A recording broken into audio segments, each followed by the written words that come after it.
ठाकुर जी की इस बात को सुने जो उन्होंने अपने भक्त से कही। सब कुछ मिलने के बाद भी कुछ बाकी सा रह जाता है, और वो जो बाकी रह जाता है उसके सामने वो सब कुछ व्यर्थ हो जाता है। ये प्रसंग सुनिए और समझिए ठाकुर जी आपसे क्या कहना चाहते हैं। हरे कृष्ण दोस्तों, एक बार एक व्यक्ति था, कपड़े का व्यापार करता था। व्यापार भी कैसा, गली गली जाकर कपड़े बेचता था। व्यापार तो व्यापार होता है, लेन देन का धंधा होता है, चाहे वो छोटा हो या बड़ा हो। तो छोटा सा व्यापारी था, इधर उधर जाकर कपड़े बेचता था। लेकिन एक नियम उनकी ज़िंदगी में पक्का था, चाहे दुनिया इधर से उधर हो जाए, रोज़ सुबह ठाकुर जी के मंदिर जाना, मंदिर जाकर वहाँ झाड़ू पोछा करना, भगवान से प्रार्थना करना और भगवान से कहना कि हे प्रभु, मेरे जीवन में सबसे ज़्यादा जो कमी है ना, वो है पैसा। मैं बहुत परेशान रहता हूँ, गली गली कपड़े बेचता हूँ, बहुत मेहनत करता हूँ, जितनी कर सकता हूँ उतनी मेहनत करता हूँ, लेकिन पैसा नहीं मिलता। पैसे से सब कुछ चलता है, जीवन में बहुत सारी जिम्मेदारियाँ हैं, इसलिए पैसा चाहिए। मुझ पर कृपा करो प्रभु, मेरी मदद करो, मुझे पैसा दो। ठाकुर जी वैसे ही मंदिर में मुस्कुराते रहते हैं, जिससे हमेशा मुस्कुराते रहते हैं। धीरे धीरे उसके जीवन में तरक्की होने लगी, पैसा आने लगा। अब गली मोहल्ले में नहीं जाना पड़ता था, एक छोटी सी दुकान हो गई, दुकान से बड़ी दुकान हो गई, फिर और बड़े व्यापारी बन गए, फिर थोक विक्रेता बन गए कपड़े के। दूर दराज तक उनके कपड़े जाने लगे, खूब पैसा हो गया, लगातार तरक्की हो रही थी, सब कुछ मिल रहा था। लेकिन एक चीज़ छूट रही थी, अब इनके पास समय नहीं था मंदिर में झाड़ू पोछा करने का। कहीं बार इनको ये भी महसूस होता था कि अब यार इतना बड़ा आदमी हो गया है तू, अब मंदिर में जाकर झाड़ू पोछा करेगा, अब ये काम करेगा। अब ये बात मन में आ गई। तरक्की तो हो ही रही थी, लगातार हो रही थी, कहीं भी कोई कमी नहीं थी, लेकिन उनके मन में ये बात आ गई कि मैं तो बहुत बड़ा आदमी हो गया, अब ये सब थोड़ी ना कर सकता हूँ। इतने दिन ठाकुर जी की सेवा की थी, और ठाकुर जी भी किसी का बकाया रखते नहीं हैं। ठाकुर जी भी बहुत प्यार करते हैं, बिना मांगे ही बहुत कुछ दे देते हैं, और जब आप मांग लेते हैं तो फिर आपको क्यों नहीं देंगे। जीवन में बहुत कुछ दिया इन्हें, बच्चों की शादी हो गई, उम्र बढ़ने लगी, पत्नी दुनिया छोड़ करके चली गई बैकुंठ धाम। बच्चों ने भी जीवन भर पैसा देखा था, क्योंकि संघर्ष तो इन्होंने किया था। ठाकुर जी का अनन्य भक्त था, इसलिए जीवन बड़ा सुखमय कटा। लेकिन बच्चे बड़े होने लगे, खुद की आदतें बिगड़ी, खुद मंदिर नहीं जाते थे, तो बच्चे कहाँ से मंदिर जाते, बच्चों को संस्कार कैसे मिलते। इच्छाएं सारी पूरी हो गई थी, तो ठाकुर जी के मंदिर जाकर क्या करेंगे। जब किसी की इच्छाएं पूरी हो जाती है तो क्यों जाओगे तुम ठाकुर जी के मंदिर, दुख होगा तभी तो जाओगे ना। तो अब दुख तो था नहीं, लेकिन वो ईश्वर है, जिसे प्यार करते हैं उसे अपने पास बुला लेते हैं, जैसे चाहते हैं वैसे बुला लेते हैं। जीवन में सब कुछ था, पैसा, नाम, शोहरत, गाड़ी, दौलत, सब कुछ। ऐसा नहीं था कि किसी चीज़ की कमी थी। बच्चों ने अलग भी नहीं किया था, ऐसे भी नहीं कि बच्चों ने अलग कर दिया हो, सब कुछ था। लेकिन एक चीज़ नहीं थी, और वो है मन की शांति। अब मन की शांति कहाँ से मिले।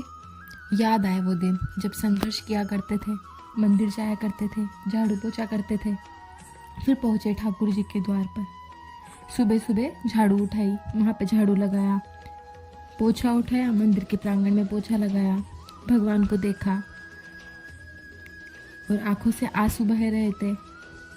बरसों बाद में भगवान के सामने आए, सालों बाद भगवान को देखा, वही मंदिर, वही जगह, इतने साल बीत गए, जीवन बदल गया। पैदल पैदल आते थे, अब बड़ी गाड़ी में आए थे।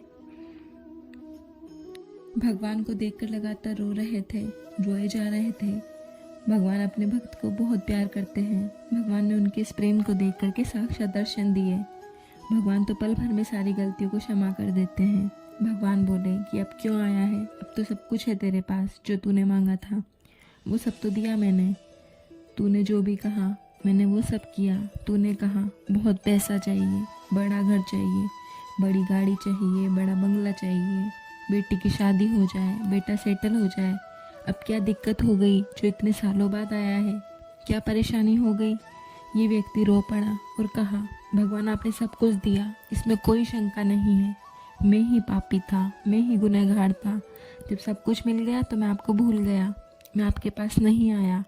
ठाकुर जी बोले, कोई बात नहीं, तूने इतनी सेवा की है मेरी, इतना पास रहा है मेरे, इतना प्रेम दिया है मुझे, तो तुझे क्या लगता है मैं तुझसे नाराज़ हूँ? मैं तुझसे बिल्कुल भी नाराज़ नहीं हूँ। दिक्कत बता क्या है?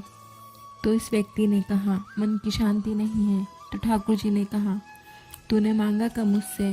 तू तो मांगता था मुझे पैसा चाहिए, दौलत चाहिए, शोहरत चाहिए। तू तो सिर्फ भौतिक चीज़ें मांगता था। तूने कभी नहीं कहा कि मुझे मन की शांति चाहिए, मन का सुख चाहिए। एक बार कह कर देखता तो मैं तुझे ये भी दे देता। और लोग यही गलती करते हैं, मेरे पास आते हैं तो सब कुछ मांगते हैं, सारी ज़रूरतें पूरी करना चाहते हैं, कोई मन की शांति नहीं मांगता। जब मन की शांति पहले ही मांग लेंगे तो बाकी चीज़ों की ज़रूरत ही क्या है? वो सारी सुविधाएं तो मैं तुम्हें दे ही दूंगा, जिससे तुम्हारे मन की शांति बनी रहे। तो कभी मुझसे जब भी मांगो ये ना मांगना कि प्रभु ये दो वो दो। हमेशा एक ही बात कहो, प्रभु मुझे मन की शांति चाहिए।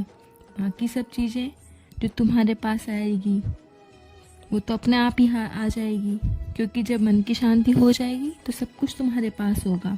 तभी तो होगा जब मन की शांति होगी। जब मैं तुम्हारे साथ होऊंगा तो तुम्हारे पास सब कुछ होगा।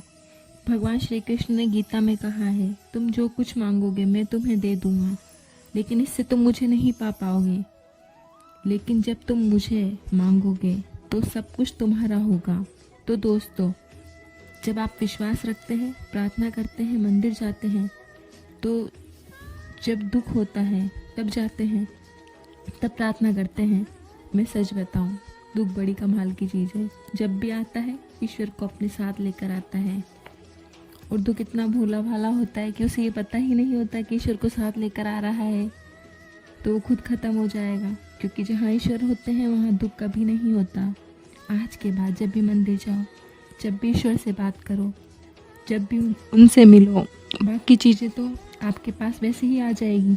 मन की शांति मांगना, क्योंकि सच बता रही हूँ, सबके पास सब कुछ है लेकिन मन की शांति नहीं है। आज के बाद ईश्वर से जब भी मांगो तो बस इतना कहना, भगवान मुझे मन की शांति देना, मुझे मन की शांति चाहिए। वही सबसे बड़ा सुख है। जिसके पास कृष्ण होते हैं उनके पास मन की शांति होती है, उनके पास सब कुछ होता है। इसलिए हमेशा कहती हूँ, अपने विश्वास को अपने ईश्वर पर मजबूत रखिए और अपना ख्याल रखिए। हरे कृष्ण।